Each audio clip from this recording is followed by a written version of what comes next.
What's good, YouTube? And today we're talking about the GOAT, one of the greatest games of all time, Expedition 33. Now, if y'all don't know what Expedition 33 is, bruh, it's a indie game that won an historic 9 awards at the Game Awards. It was a clean sweep. It won everything from best narrative, best art design, best sound. It was a clean sweep. It was a clean sweep. Now, a lot of haters are online saying it's overglazed, da. So I'm gonna show y'all. We're gonna react to a video titled "How a Tiny Studio Embarrassed the Gaming Industry." So Expedition 33 gives the respect it deserves, and we're just gonna celebrate the game, bro, because it's an amazing game. Now, if you guys wanted a little bit of sneak peek of what's coming to the channel, one of the videos that's coming in upcoming weeks is a game. It's a video where I name my top 10 favorite games of all time. Maybe Expedition 33 is on the list, maybe it's not, I don't know. But without further ado, let's get into the video. How a tiny gaming studio embarrassed the gaming industry. When was the last time you played a game that truly moved you? A game that you couldn't put down, that you thought about all day long when you were at work or at school. For many, Clair Obscur Expedition 33 woke up that sense of childlike wonder that is so hard to find in gaming today. Then again, you don't find a developer like this very often either. Clair Obscur Expedition 33 was brought to life by a most unlikely group of heroes. People who had never worked on a video game before. People who believed in a shared vision and helped each other make it come to life. It's always refreshing to see people that have genuine passion for games like go and get it done. You know what I'm saying? Like, a lot of gaming studios now is just in it for the bread. You can see that they're trying to make live service games, you feel me? But like this is a passion project, and you can tell with how much effort is put into the game. Like, who made a game they wanted to play and ended up creating one of the best video games of the decade. And it's all thanks to this man. The year is 2022. Guillaume Broche is working tirelessly on the game that would become Expedition 33. As the game's director and guy in charge of the whole project, it was a lot of pressure on his shoulders, and he was quickly reaching a critical point in the game's development. It had been 3 years since they'd started work on the game, and they were running out of money. Thankfully, Broche believed in his small team and knew they'd figure out a way to make it work. Guillaume founded Sandfall Interactive in 2020 to get away from his 9-to-5 job. Y'all need to make another game, man. Am I being greedy? I'm probably being greedy, bro. I know I just released this year, but bro, if this the first game, I need to see what other stuff they could cook up, bro. At Ubisoft. He'd been working on The Division 2 and learning to use Unreal Engine when he had the idea to make a turn-based JRPG. The kind he'd grown up playing as a kid. He wanted to put his own spin on the genre. There was just one problem. No one really made turn-based JRPGs anymore. The genre was seen as kind of boring, something only older gamers played. Even the series that defined the genre, Final Fantasy, had moved away from the whole turn-based aspect of it, and there wasn't any real hunger for a game like this. But Guillaume knew that this was the kind of game he would want to play and set to work creating a basic framework. He designed characters, built a combat system, and pretty soon he had created a simple proof of concept in his bedroom. But the sense of accomplishment wouldn't last long. He quickly realized that all those things people said about JRPGs were kind of true. His game was slow, repetitive, and even downright boring at times. It was clear that using the same formula as other games wouldn't cut it. Thankfully, he had an idea. He'd been playing a lot of Sekiro at the time and thought it might be cool to incorporate aspects of dodging and parrying into his game. Bro, this makes the game so fun. For a little while, he realized that this new idea had the potential to be something truly incredible. That's really it's bread and butter, bro. The parrying and the dodging makes the game feel like so fluid, because when you parry a lot of attacks in a row, you get like counter hits, so you're getting attacks off while playing defense. You know what I'm saying? So it makes the game go by fast. Like, you're not in there just I attack, you attack. You feel me? It's a fun game, bro. There was just one issue. He was still stuck working at Ubisoft. At first, he thought he might be able to pitch the game to his higher-ups and use the resources at Ubisoft to help fund the project. Guillaume was rising through the ranks at the company and was now working as an assistant director for Heroes of Might and Magic, and on paper, it seemed like a no-brainer. But Ubisoft is a big company, with shareholders to consider and miles of red tape to cut through. They ain't believing it. According to Guillaume, it would have taken forever to get the game made at Ubisoft, so he said screw it and left the company altogether, taking with him a coworker named Tom Guermin and, with another friend named Francois Maurice. He a real nigga, bro. That nigga said, I'm gonna do it myself. I'm gonna do it myself, bro. This is inspiring, bro, because like a lot of people feel like if you don't got like, bro, just go do it yourself, bro. It might take a minute, it might take a good long time, bro. But if you got the passion for it and you think you succeed, just go take a chance. That's what I'm doing with YouTube. Like saying, bro, just go do it yourself. Founded Sandfall Interactive in 2020. Right out of the gate, the three secured some funding from angel investors who were interested in the project. With a bit of money to work with, Guillaume got to work assembling a team to get things going. And you're gonna need a crew as nuts as you are. He posted online, reached out to old friends, and scrounged for anyone who might be interested in joining a ragtag group of developers. Surprisingly, things started to come together, much more easily than expected.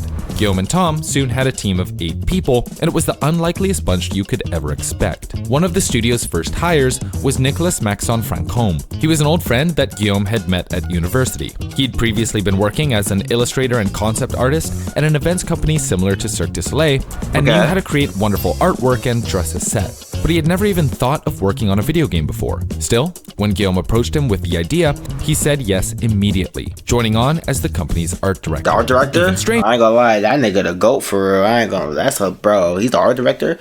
So, alright, what do you do? Hiring of Lorient Testard. After picking up the guitar at age 16, he went to music school and became a He the music guy? Oh, I'll take that back. He might be the real GOAT. Guitar teacher. He had no formal compositional training, but one night he decided to post some music on a tiny French music forum, and later that same night, Guillaume decided to check out that same forum for the first time in his life. One email later, and Lorient was brought onto the project as the game's composer. If that's not serendipitous enough for you, how about Jennifer Svedberg-Yen? Guillaume had been looking for voice actors and made a post on Reddit.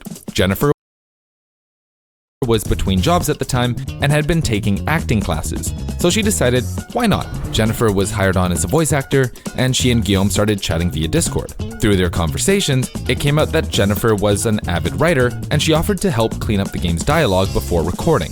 Well, one thing led to another, and suddenly she was the head writer for the game. Bro, if this don't inspire y'all, but like they just the most unsuspecting people you like, bro. They just was just about Despite it, bro. Never having this published is crazy. A single piece of work in her life. These are the stories of many of the employees who joined Sandfall Interactive. They weren't veteran game designers, they weren't even veterans in their respective fields. But they had an abundance of creativity and were looking for a place to let it grow. And Guillaume, to his credit, had an incredible eye for talent. Unlike at Ubisoft, at Sandfall Interactive, creativity would be allowed to flourish. As the project started to take off, the working This is what it looked like? was We Lost, and featured some of the characters that would make it into the final game. Unfortunately, these early builds were crude and clunky, and when Guillaume showed demos to investors, they were none too impressed. Yeah, I ain't gonna lie, gang. I'm looking at this. I ain't fucking with it neither. I'm gonna keep it the bean. And clunky, This and ain't when looking Guillaume valid. showed demos to investors, they were none too impressed. Because of this, the team was stuck on a shoestring budget. Without investors, they wouldn't be able to grow the team, and without a bigger team, they couldn't polish the game up to impress investors. Yeah. It was this vicious cycle Who gives them the that budget? threatened to derail the game before it even got off the ground. Thankfully, 2 things were about to happen that would dramatically change the team's fortunes. But first, a sponsored message. Claire Obscure, this match, things are about to happen that will completely change Sandfall's fortunes. The first was the release of Unreal Engine 5 in April 2022. There's this great story about how James Cameron had the idea for Avatar way back in the 1990s, but didn't commit to making the film until the late 2000s because he needed to wait for technology to catch up with his vision. Well, the same thing happened for Claire Obscure. Whereas on Unreal Engine 4, the game looked like this, with Unreal Engine 5, it was possible to make games look like this, all without needing to hire any extra employees. Guillaume himself Technology is a beautiful thing, y'all. said that trying to make Claire Obscure 5 or 10 years earlier would have been an impossible job for such a small team, and that Unreal Engine 5 unlocked their ability to create facial animations, environments, and dynamic lighting that looked like a AAA game at a fraction of the cost. The second was Sandfall finding a publisher in 2023. With the game looking all snazzed up, Guillaume was finally able to find an investor in Kepler Interactive. Kepler was an investment group specifically founded to help indie games get off the ground. Kepler's MO was to be as hands-off as possible so that game developers can create without worrying about all the businessy stuff. The quote-unquote company functions more like a co-op, where small studios pool their resources and collectively reap the benefits of their success. They'd published several other successful indie games, including Sifu and Scorn, and had a pretty successful track record up until this point. Kepler, bro. Kepler and Sandfall joined forces, and with the publisher secured, Guillaume just had one more hard decision to make. During meetings with investors over the past few years, one of the sticking points that had come up was the game's setting. The game featured aliens, zombies, dragons, common tropes that you'd expect to find in 1,000 other RPGs. Guillaume had been told that he should try to be more original if he wanted to set himself apart from other games in the genre. In the back of his mind had been growing the idea of completely revamping the game and starting from scratch. And now that he had financial stability and the power of Unreal Engine 5, he decided to commit to it. The team scrapped the working title we'd lost and officially started work on the game that would become Clair Obscur Expedition 33. Yes, sir. Yes, sir. The thing they needed to change was the setting. Originally, the game took place in a steampunkified version of Victorian-era London. This wasn't so much a conscious choice, but a byproduct of the assets Guillaume was using when he was learning Unreal Engine 4. But the setting didn't feel quite right. After all, the team was French, not English. So they changed the setting to a fantasy rendition of La Belle Époque France. They then started to nail down more details about the game. The expeditions, the paintress, the design of the monsters and characters, and finally, the name. Based on the painting style Chiaroscuro, they came up with Clair Obscur, meaning light and dark. That's fire, leading the charge on the story was Jennifer Svedberg-Yen. Yes, sir. As we mentioned earlier, Jennifer was originally hired as a voice actor off of Reddit, and only by chance did it turn out that she was a writer in her spare time. Despite a lack of professional experience in the field, she became tasked with writing the game's entire story, channeling energy from her past and turning it into a world built around grief and coming to terms with what it means to be human. Jennifer went above and beyond when writing the game's story. To help bring these characters to life, the game would need some voice actors. A-list voice actors. This was something Kepler promised Sandfall as a part of being their publisher. Filling the voice of Maël. Ooh, Kepler, I'm not gonna lie. Kepler put them on. Yo, Kepler, bro, again. Kepler, bro, thank you. Because without you, this wouldn't be possible, bro. Kepler and the voice actor of Maël, bro, she won best voice performance, bro. So Maël was Jennifer English, who voiced Shadowheart in Baldur's Gate 3. Verso would be played by Ben Starr, who won a Golden Joystick Award for voicing Clive Rosefield in Final Fantasy XVI. But Kepler went above and beyond, securing actual Hollywood celebrities to fill roles as well. Daredevil leading man Charlie Cox would take on the role of Gustav, and Andy Serkis, who needs no introduction, would play, well, we won't spoil it here, but rest assured he plays the role brilliantly. This kind of star power put the game on people's radar. And even if you didn't know anything about Clair Obscur Expedition 33, seeing these names tied to the project was going to pull in new players. As momentum picked up, Sandfall needed a new home for their ever-growing team, so they opened a new headquarters in Montpellier, France. Guillaume started scouring for talented individuals to fill the empty building, and most of these new hires were either fresh out of school or had never worked on a video game before. Guillaume himself estimated that about 80% of Sandfall employees were junior developers, and that he was often looking for talent over experience. The team quickly grew to around 30 full-time employees. You've probably heard rumors on the internet that Clair Obscur was made by only 30 people, but that's just not true. Sandfall had tons of help from people outside of the immediate company. The voice actors we just mentioned, the team at Ebb Software, and many jobs were just outsourced to contractors. In total, about 200 people worked on the game. Without them, it wouldn't have been what it is today, especially because one of the roles that was outsourced was the game's character animations. This was the last piece of the puzzle that needed to be locked down. For this, that's amazing. That's a big part. Guillaume had an idea of what kind of animations he wanted. Action-packed, fluid, dramatic. but he couldn't find anyone in France, or even Europe for that matter, who quite matched the images he had in his head.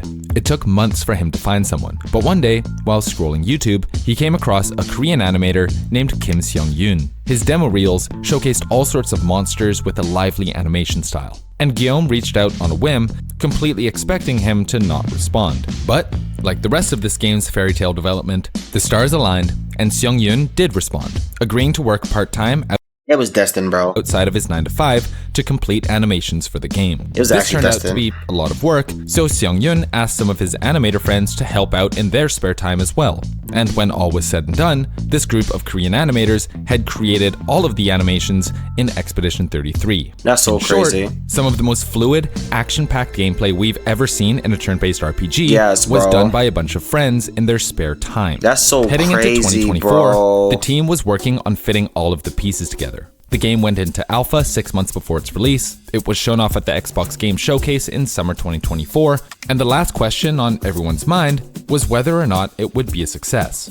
After all, JRPGs were considered a dying genre, something older gamers enjoyed but had fallen out of favor in recent years. On top of that, this was the first game from a brand new studio. There was some hype around the game, but it wasn't like major news outlets were openly gushing over it. And finally, on paper, the game's development just didn't make sense. Junior developers and people who had never worked on a video game before, how could they possibly make something better than AAA studios with $100 million budget? Passion, bro. Passion.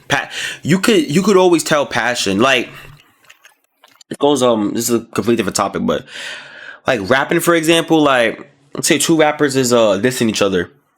One rapper can have all the lyrical ability in the world, bro, all the technical ability in the world, you feel me? But if the other rapper has passion behind his words, you gonna feel that.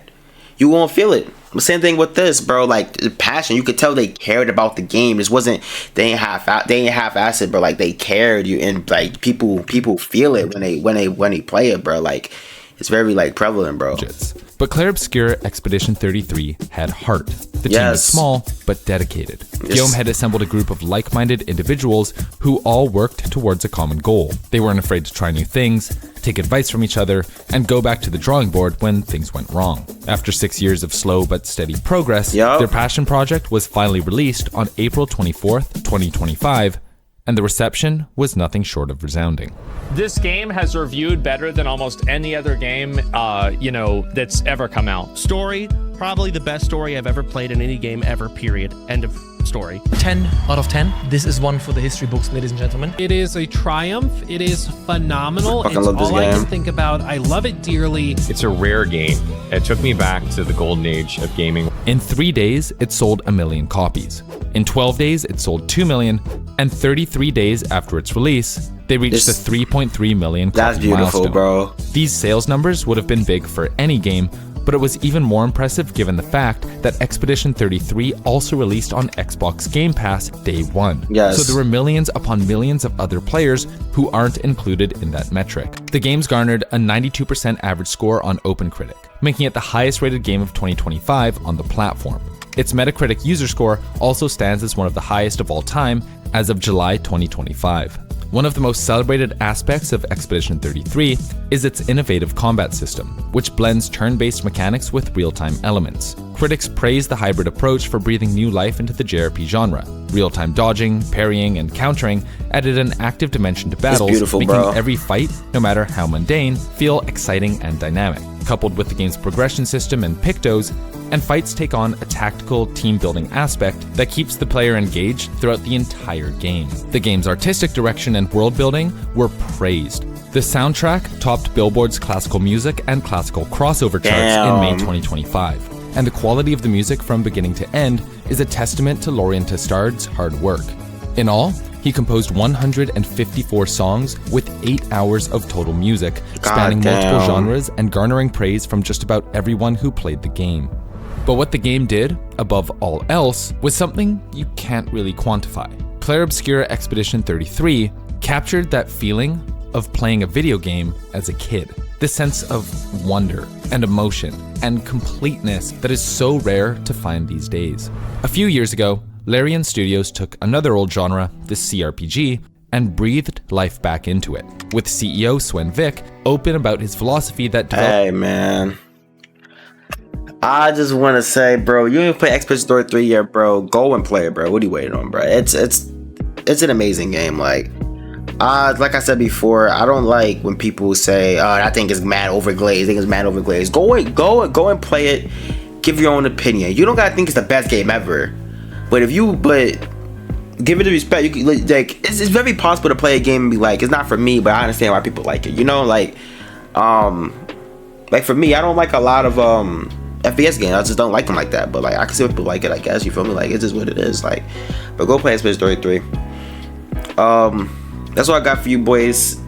Keep being active on the channel. I'm gonna be posting and continuing my Half-Life channel, even though nobody watched that shit. Like, go watch the Half-Life video, my nigga. You feel me? So, my name is Jaden, call me J Dub, and I'm out, bro.